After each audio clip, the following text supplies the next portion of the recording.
It's the Opperman Report. And now, here is investigator Ed Opperman. Okay. Welcome to the show. Welcome to the Opperman Report. I am your Opperman Report host. My name is Opperman. The show is called Opperman. Opperman. The Patreon's called Opperman Report. The company's called Opperman Investigations and Digital Forensic Consulting. You can get a hold of me there at oppermaninvestigations@gmail.com. Word of the day is Opperman. Jeez. Okay, anyway. Welcome to the show. Check out the Patreon. Check out our TikTok, Ed Opperman TikTok. Did a great interview today with David K. Johnson, and the reason for that is because of the TikTok. Put together a TikTok, not me, all my TikTok volunteers. Put together a TikTok about the David K. Johnson story he told last time he was on a show about Trump's helicopter pilot who was a drug dealer who got a sweetheart deal with Trump's sister, the judge, who was appointed by Roy Cohn, the fixer.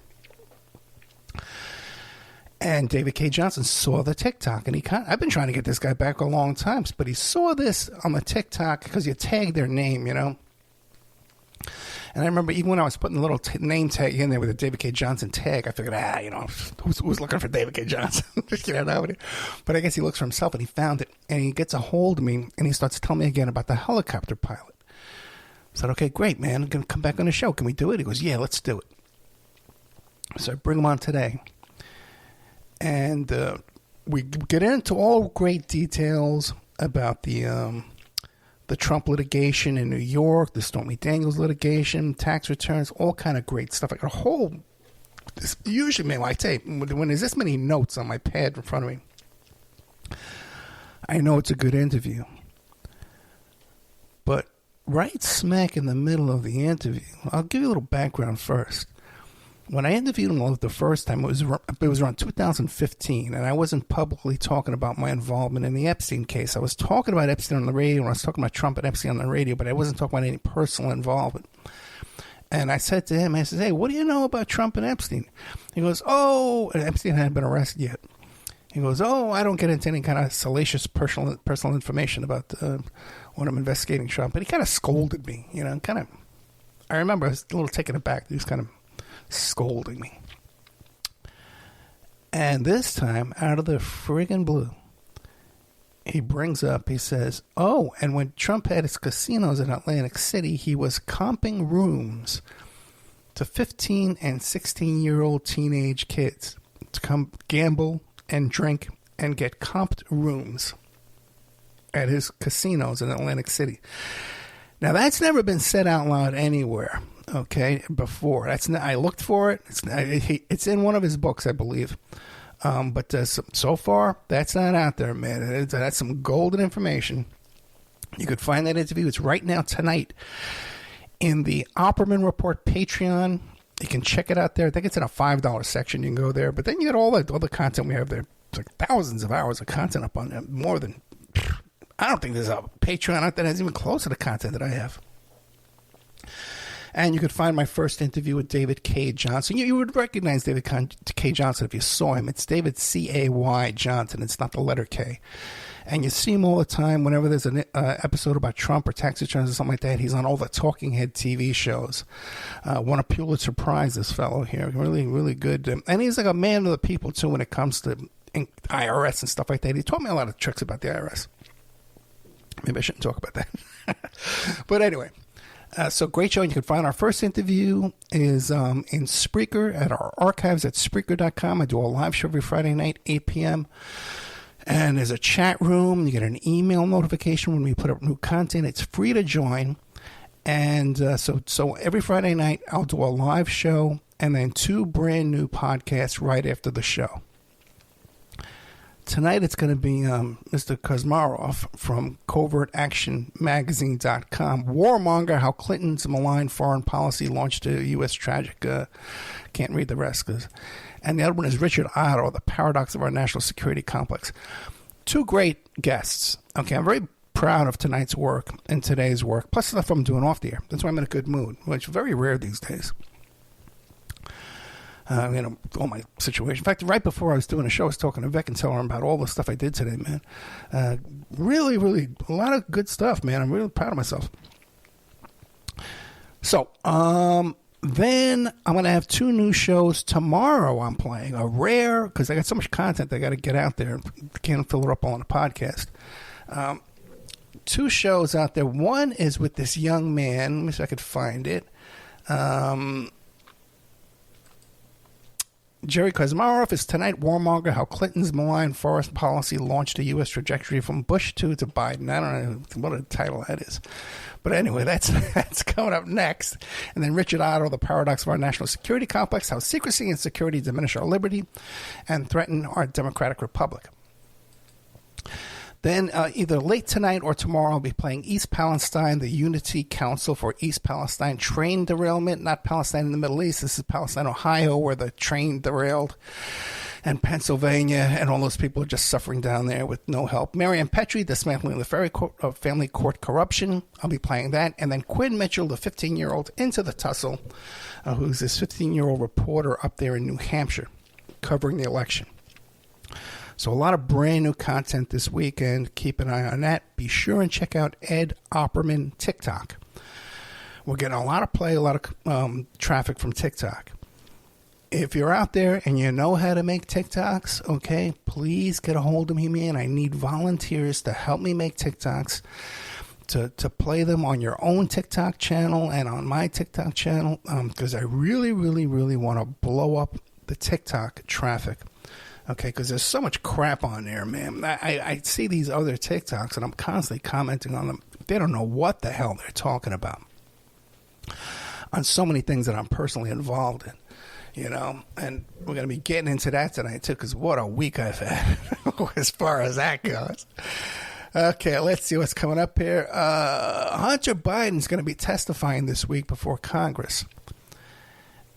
And I have a guest coming up who's also going to be testifying at the Hunter Biden situation there before Congress. He's coming on our show Monday. So a guy who's firsthand, directly involved in all this stuff. Great information.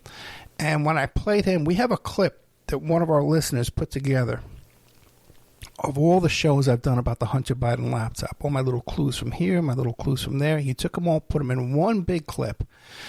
And I sent it to this fellow. And I says, look, man, I know all about the Hunter Biden laptop, man. Check this out. And then I want you to come on my show. As soon as he listened to it, he says, yeah, let's do it. He said, we just got to pick a day. So we picked Monday morning. I'll be taping with him. Now, I got to tell you something, man. Hunter Biden, he says I'll come and testify as long as it's public on TV. And then the Republican House members, these guys like George Santos, who just got kicked out, just got evicted from Congress, fired and evicted, they're telling him, oh, no, we don't want it. We want it in private. All right? And that's pretty much, I got to tell you, man, I think Hunter Biden is going to do very well when he testifies before this committee. His former partner, Devin Archer, did very well for his cause and for Hunter Biden's cause. And Devin Archer is a guy who was on his way to prison for his crimes. When they started questioning Devin Archer, first thing he says is, oh, well, let me tell you all the stuff about John Kerry's son, who was doing all these same things these other 2 guys were doing. And they said, oh, no, we don't want to hear that. We don't want to hear it. Whoa. I can't hear you. They don't want to hear about John Kerry's son because they're all getting a piece of that pie. They're all getting a kickback on that, right? John Kerry's spreading that money around. This is targeted against Hunter Biden and targeted against Beauregard Biden, the father, whatever his name is. Joe Thibodeau Biden, whatever his name is. Hey, so I think that Hunter Biden's gonna get up there and he's gonna explain to them when they start saying, well, how'd you get this energy job at Burisma when you have no experience in energy, Mr. Biden Jr., Hunter, cocaine man? And he's going to come out just like Devin Archer says, well, no, I have no experience in energy. You're correct. Okay, I never said I did. But they would come to me when they had political issues, and I would direct them to the correct lobbyists in Washington who I knew that I could contact them and get a better deal than they could. And I knew the right ones to use and not the right ones to avoid for the right issues and stuff like that. So I would direct him to the correct lobbyist, which is perfectly legit. It's perfectly legal.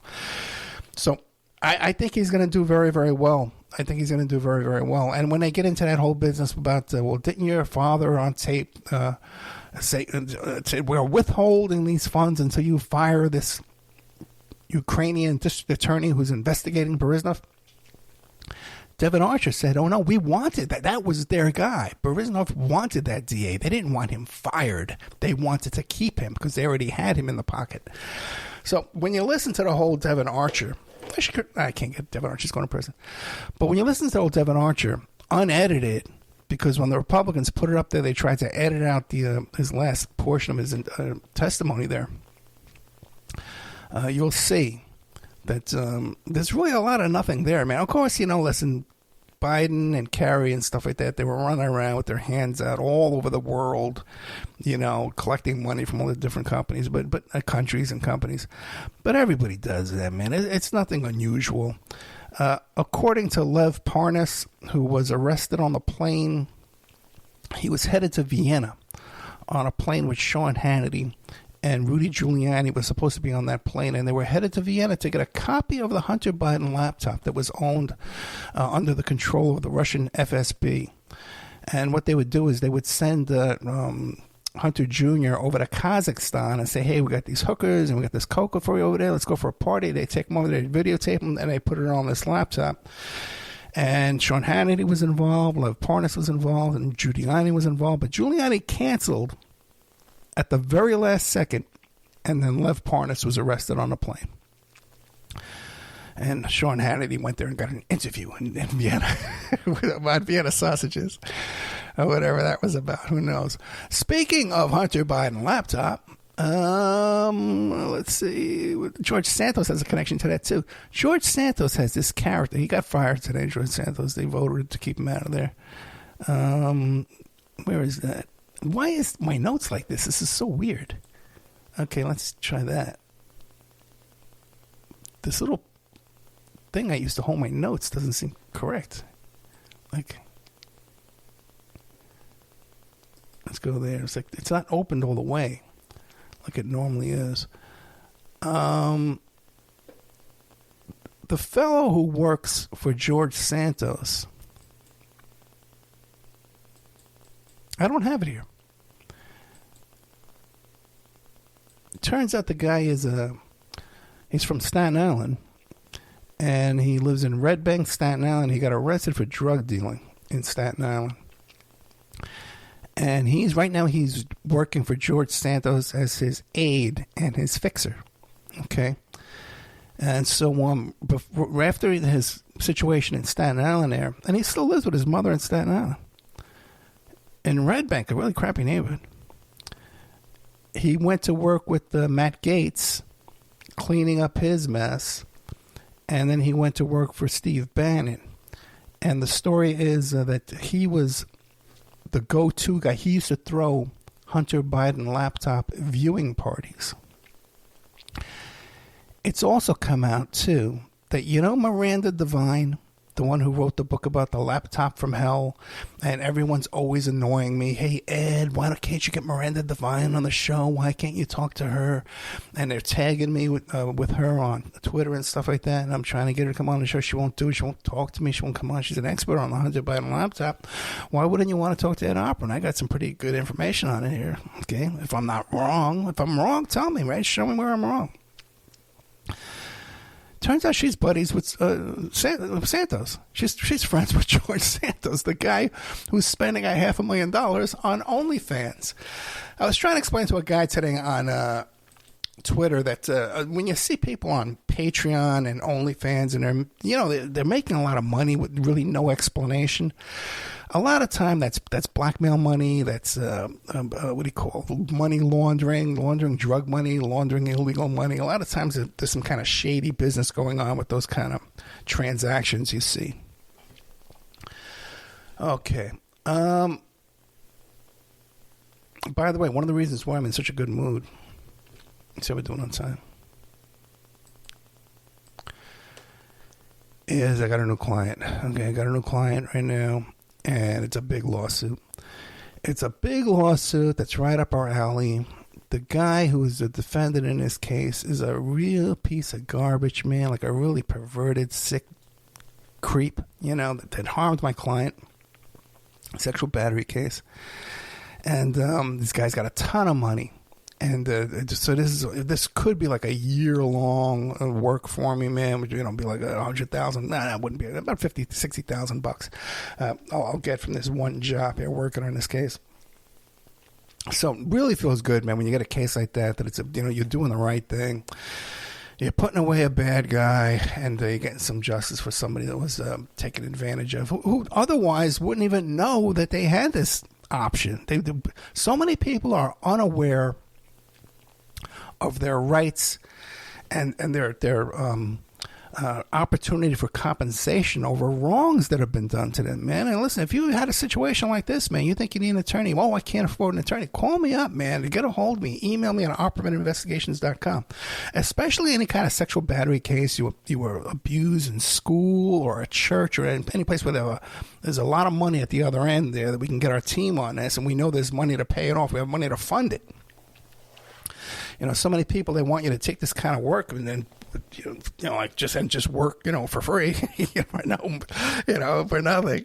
And, but that's how it works. You get compensation. Okay. All right. I was talking to David K. Johnson about the Deutsche Bank stuff, right?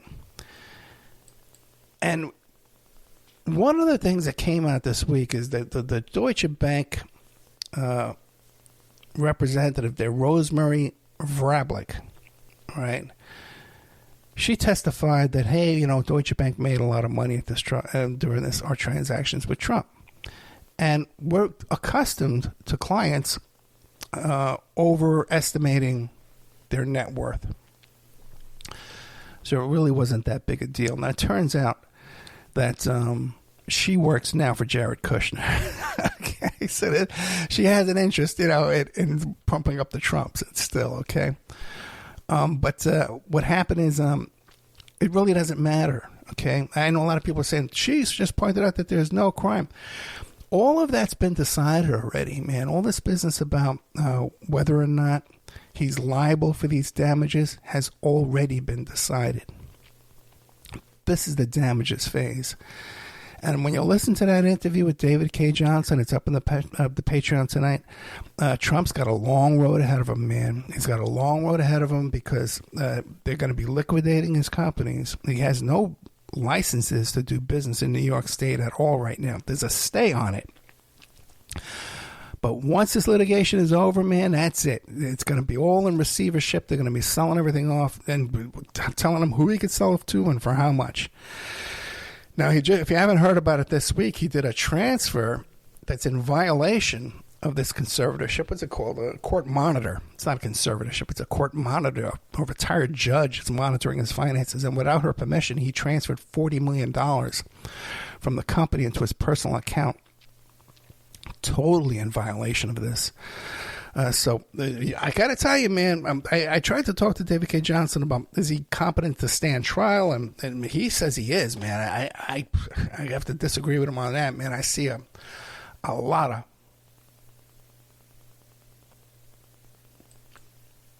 You just saw who yesterday with Jordan Peterson? The woman, Rosemary Vladswick? But anyway, a little comment from the chat room there. So, there was a thing too where banks have this thing. It's called KYC, Know Your Client, Know Your Customer. And when you go in to do business with the bank, they have to kind of look at you skeptically, and to check out, hey, well, you do really got a business here? What's going on? Are you laundering money? Are you a terrorist? They're checking you out. So when she was being cross-examined by the prosecution, she says, well, the government has a KYC process too, meaning hey, you elected this fraud. You're looking at me. Why did we loan money to this fraud? Well, you elected this fraud. So That was, I don't think people really understood how that joke went over in the courtroom because I haven't seen it reported correctly. The way my friend told me it was the reaction in the courtroom then when she said it. Okay, let's see how we're doing here. I think we're almost ready to get into the meat of the show. I just wish this thing was set up correctly that I could read more easily. It's never done this before. I don't know why that is. Oh, maybe if I get rid of this.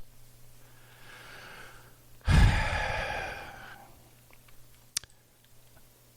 had a weird situation this week, 2 times.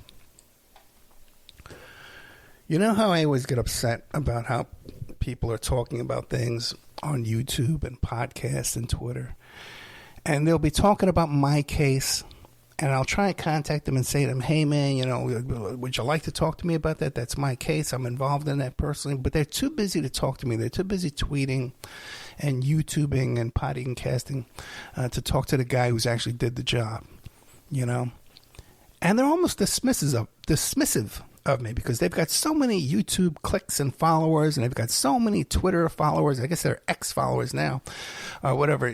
That they got no time to deal with me. Poo, Ed Offerman. We don't want to talk to you. I'm tweeting over here about this topic here. It was so bad this week that on 2 different occasions, I had people representing my personal phone call. This isn't something in the news.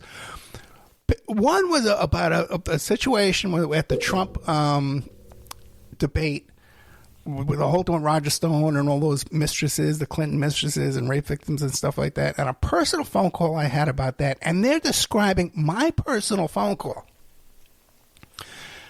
And when I'm trying to explain to them, no, you got this wrong. Well, this is what I think happened. How could you, what you're imagining what a conversation I had on the phone? This is what we're coming to. There's a total detachment from reality, man. It's insane. I'm going to be getting into this tonight, and this is all part of the whole thing about the Trump, the Epstein Maxwell client list, which doesn't really exist, okay? We're going to be getting into that, too. The second one was another phone call.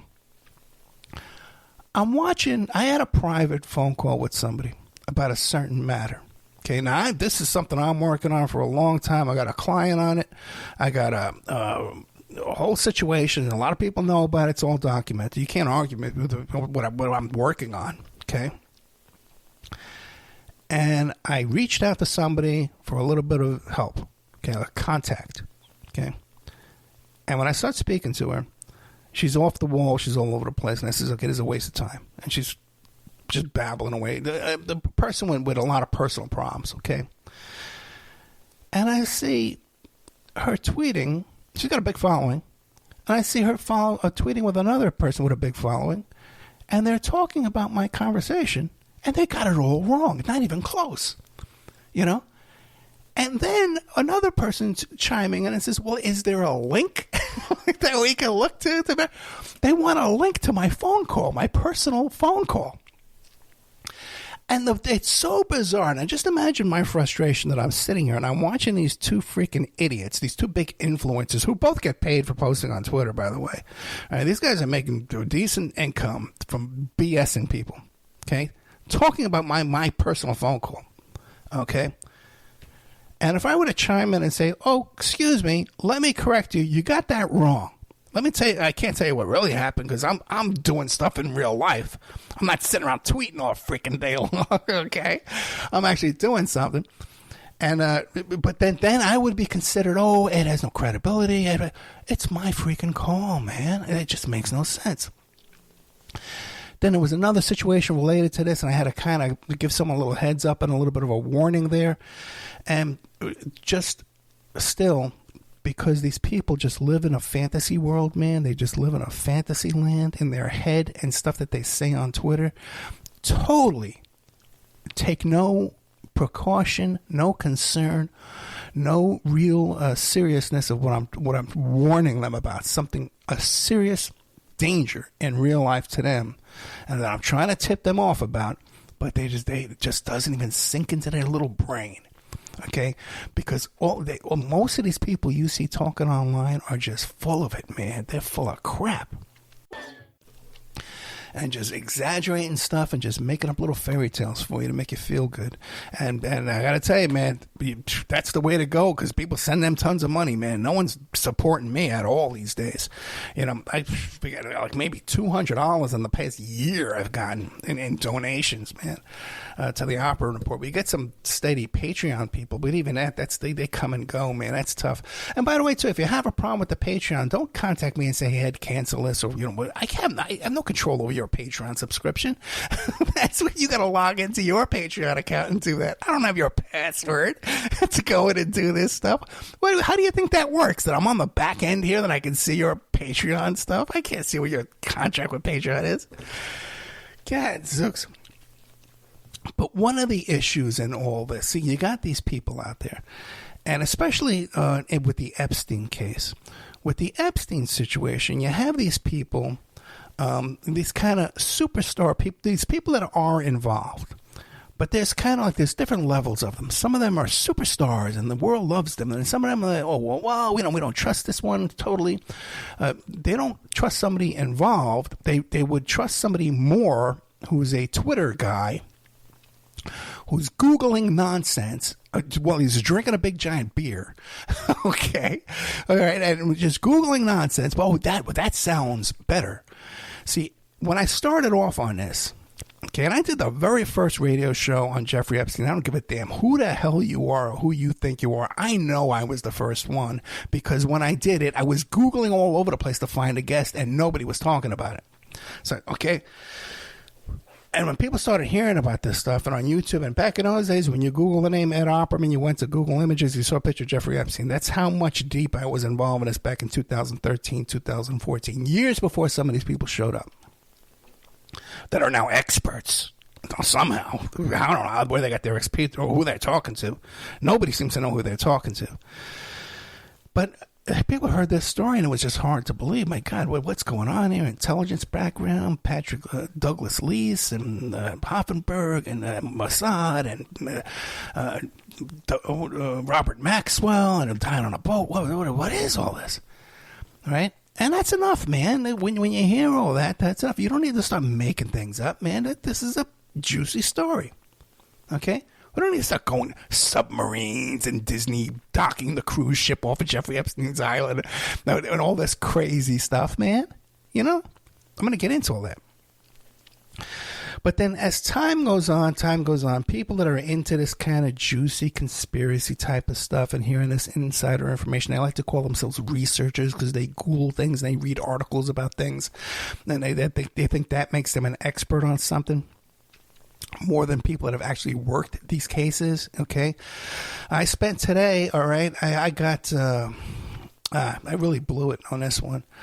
Back around 2018, I was sent Google Drive documents, and I went through this. Look, I have one list here. It's 10 pages, 15 names, addresses, phone numbers, and pictures of women involved with the Epstein scandal. These are women that were either sexually abused, sexual battery, or they were just masseuses that were just giving legit massages. Some of them appeared. Because some of them, when I look at them up now, it seems that they're living very, very healthy lifestyles with families and kids and all kind of stuff like that. It doesn't seem like they're had any kind of issues, negative issues in their life that you normally see from people that have gone through this kind of great trauma in their life, okay?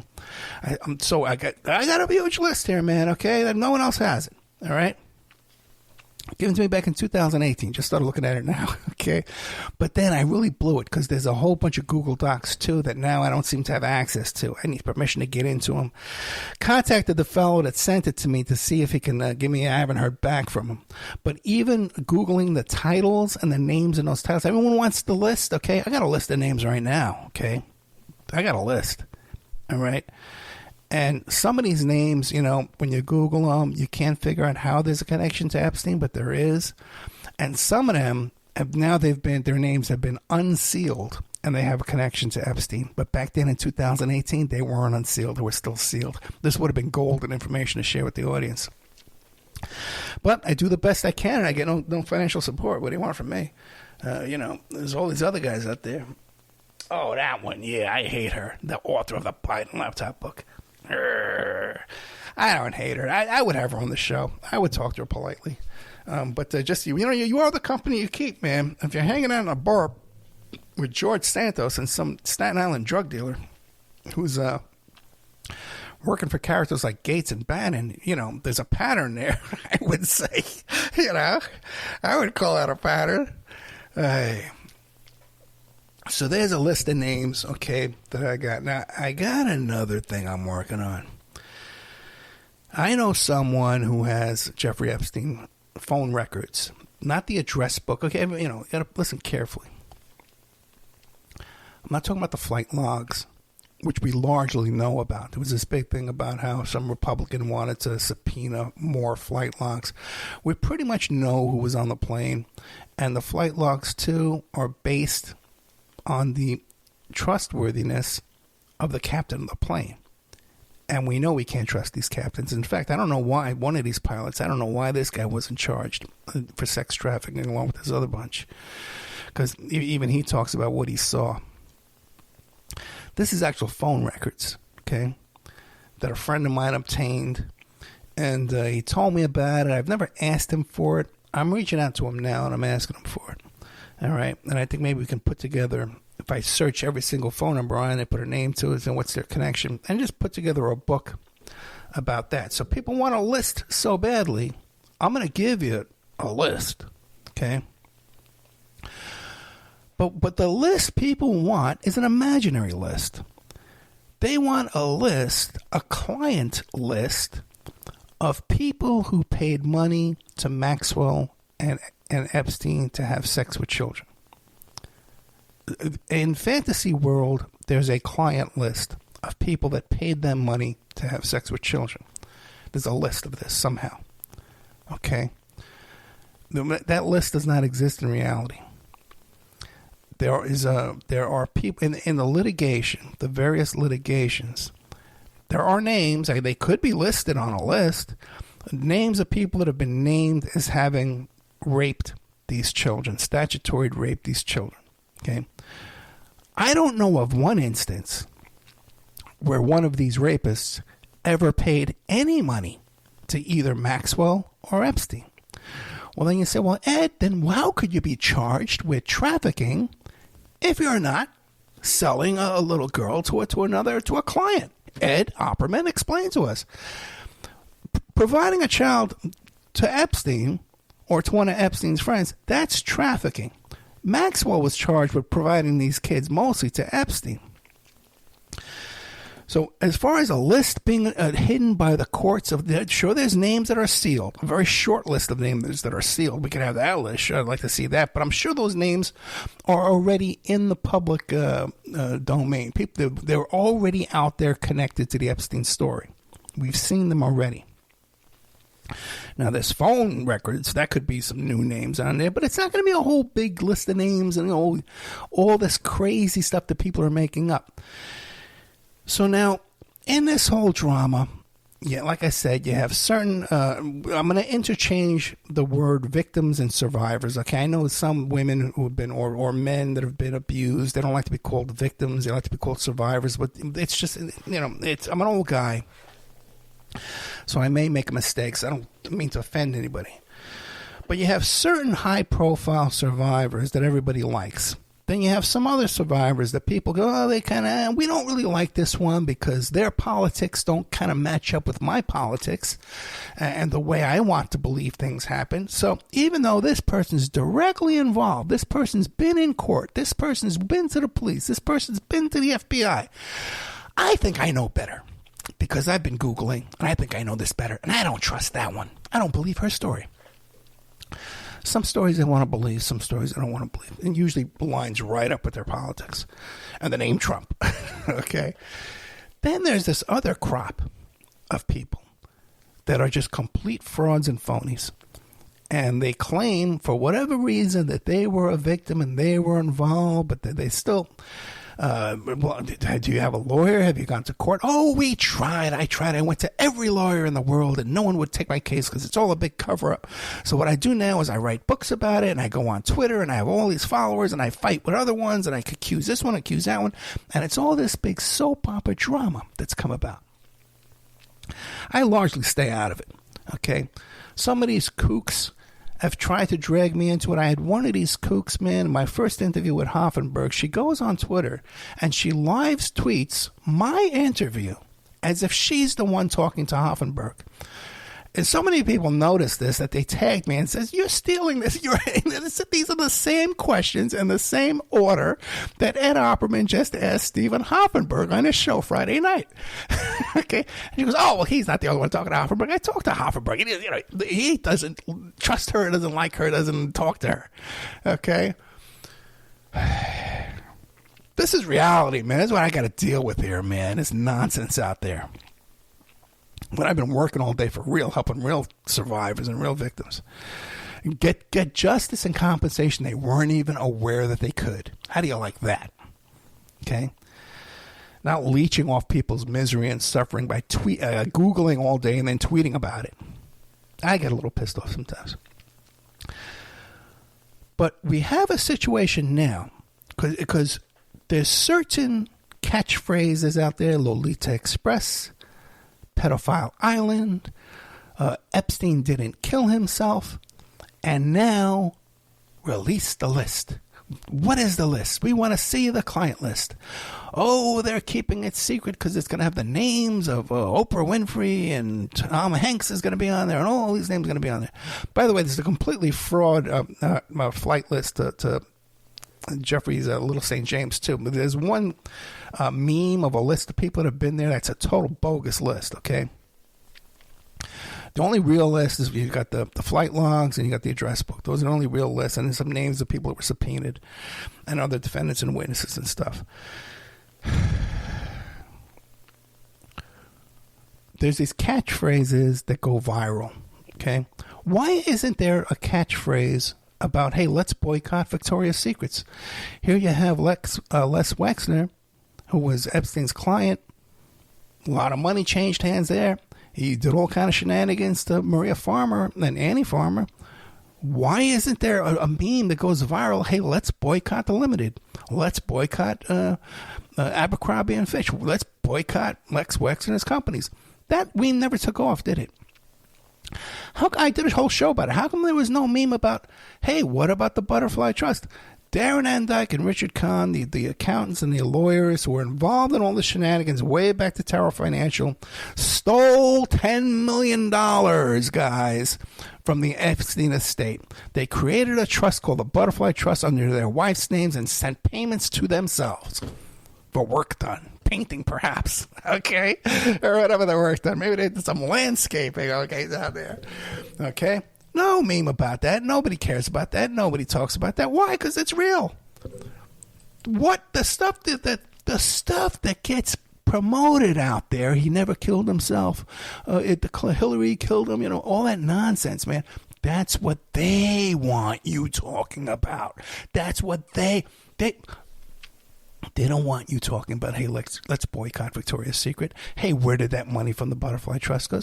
Oh, this Christmas ornament didn't hang itself, just like Jeffrey Epstein. Ha, ha, ha, look at me. I'm raising awareness. I'm against child trafficking. I'm such a clever guy here, and I'm into conspiracy theories, and I'm a researcher. Right? These geniuses that don't know a damn thing about what they're talking about. Pedophile Island, Lolita Express, all those were coined by their side. Okay? And that's why you start seeing bizarre things like that blue and white temple and gold dome that was on the island there, man. That was like just let's lure these saps and suckers in with another new thing for them to conspiracy theory about and declare themselves experts, okay? I've spoken to someone that's been in that room. And there was exercise equipment in that room. It was like being used for storage. But if you look at the designs, the architectural designs for that island, for that area, they had planned a piano room, like a music a pavilion or something like that, with a piano. And I've actually seen the sketches for it. Which brings us to a lot of crazy stuff, okay, that you hear all the time.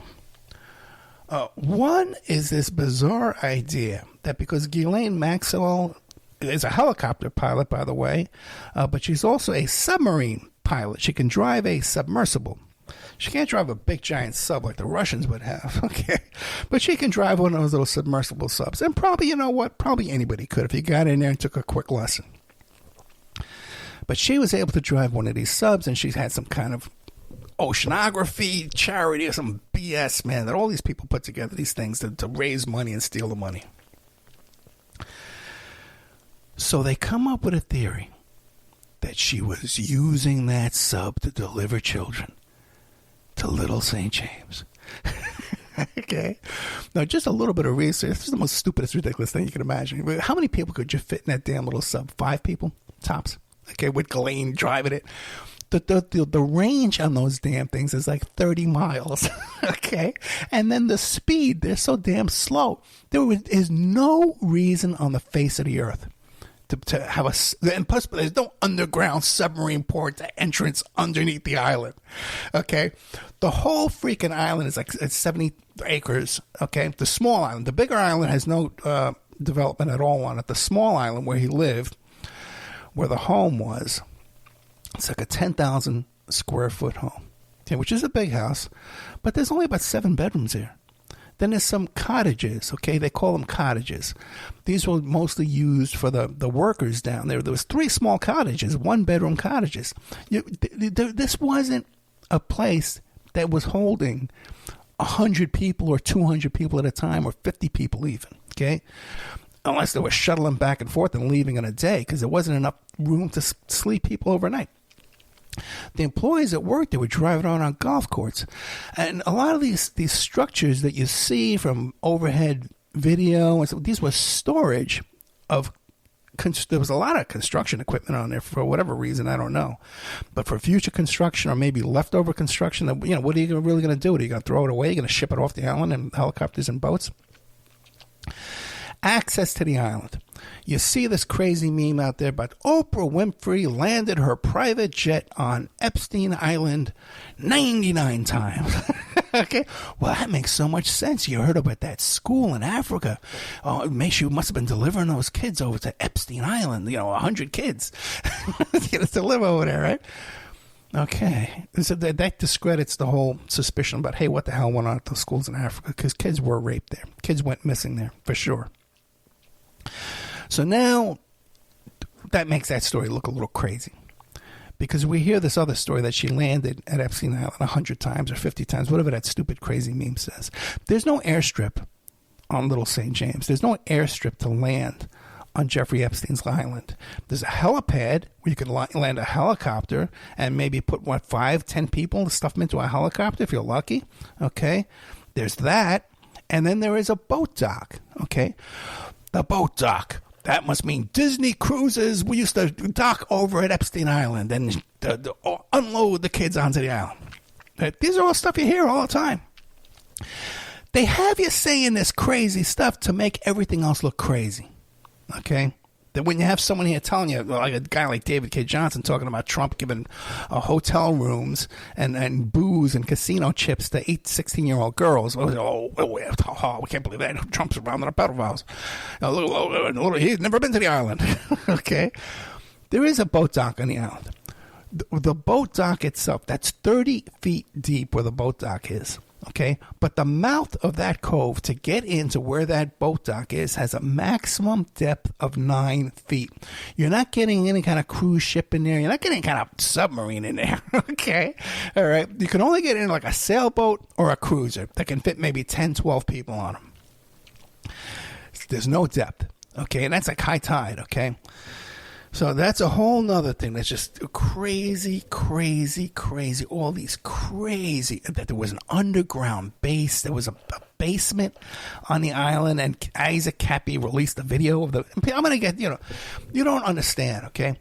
I'm going to get videos tomorrow. Hey, look, this Isaac Cappy released this video of an underground the Roman bath underneath Epstein Island. Doesn't exist, folks. Okay?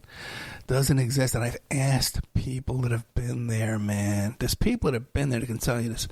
But now the issue we have here is that I'm watching now Let me see. We gotta read all my stuff at Temple Subs Doc. All my notes. But most of it's just from memory from talking to people. You know, because when I hear these things, first thing I do is I ask around, hey, what do you know about this? You know? We have a situation now where all this made-up BS stuff about Pedo Island and Lolita Express and how many times, well, Trump never flew on the plane. Trump never went to the island. Like, people have this imaginary thing that all these crimes took place on this island, or they took place on a plane far away. When you look at the charts, and you could Google it yourself, if you look at the flight patterns of Jeffrey Epstein litigation, Prince Andrew, Virginia Giuffre, you'll see they created flight pattern charts as an exhibit. And you'll see very little of the traffic was to the island. It was New Jersey. It was New York. It was Palm Beach. This is where the crimes took place. Some of it was New Mexico and then a lot in Europe. Okay. There were trips to the island, yeah, man, but this wasn't the focus of all this. It was the island, you know. Well, Trump's never been to the island. Trump has his own island down there. We don't know whether Trump flew down there or not because, you know, they have their helicopters. Trump has a drug-dealing helicopter pilot who got a $2 million apartment at Trump Tower. Listen to the David K. Johnson interview, man. Pulitzer Prize winner. Okay? Now, I know it's not like being a really cool Twitter guy with a cool Twitter handle, an anonymous clown who sits around all day Googling BS and tweeting on Twitter. Okay? But it is kind of, you know, legit. You know, guy's a college professor and teaching a college course in law and, you know, give me a break, man. You know, and these are the people I talk to.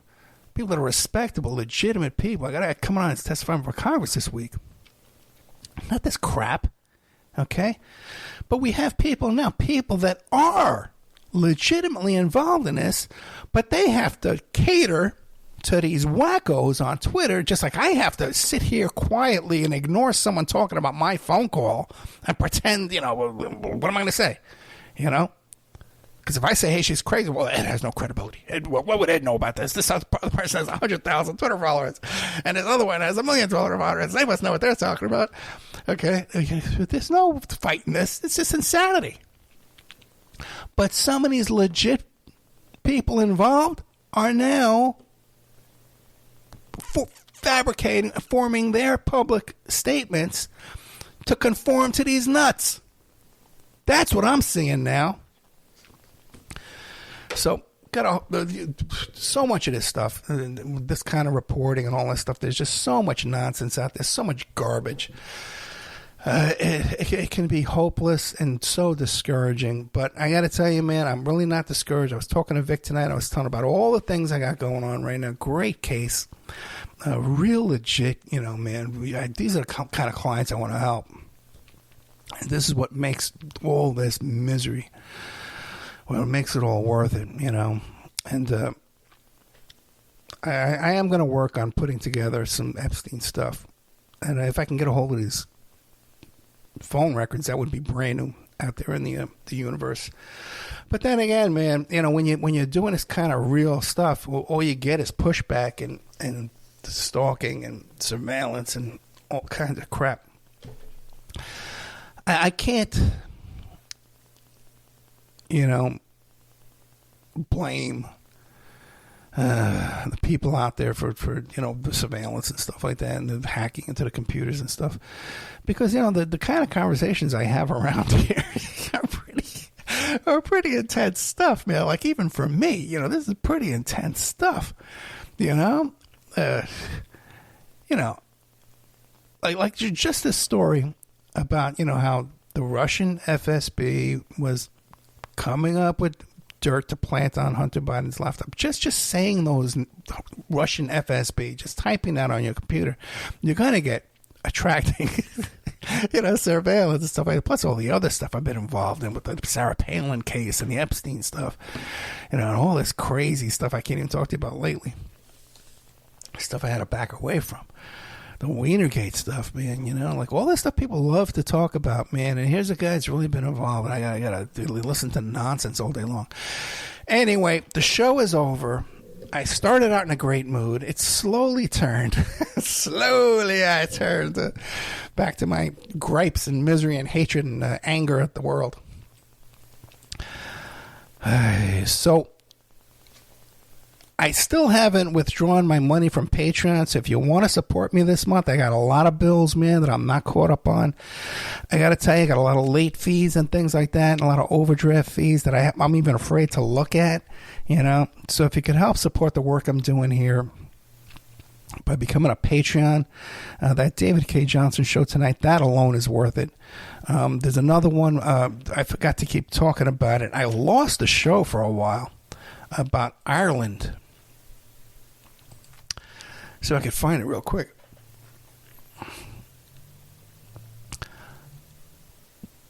Dan Lawton, Above Ground, A True Story of Troubles in Northern Ireland. About this guy who was framed, and he actually escaped the Maze prison in Ireland and then was found not guilty of his crimes. Great story, great author. Dan Lawton is an attorney in Las Vegas. Excellent attorney. Above Ground, A True Story of the Troubles in Northern Ireland. You can find that on Amazon.com. There's a link on the Patreon. The story is in the Patreon. I'll be playing it soon. I'm going to be plugging the hell out of as much as I can. But check this out, man, about this incredible story about this guy who did this research and did this work and proved this man's innocence, who was tortured in that horrible Maze prison back during the 80s in Northern Ireland during the Troubles. Okay, guys, but you want to support good old Ed Opperman. I got a donate button over there on OppermanReport.com. I would just love it just to see $5-10, man. Somebody's listening. Somebody. And especially when I see the numbers, man, especially on a Friday night and a Saturday morning, I see the numbers of how many people listen that no one can support. It's just heartbreaking, man. It really is. And then it's always, it's a Trump derangement syndrome.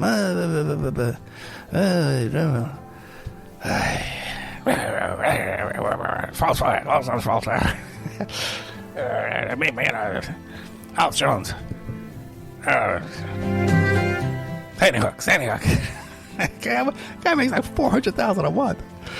Don't give him a BS. All right, guys. Coming up next is Warmonger, how Clinton's malign foreign policy, blah, blah, blah, blah, blah. And then after that, Richard Otto. But two great shows, a lot of content on there. So check those out. Good night.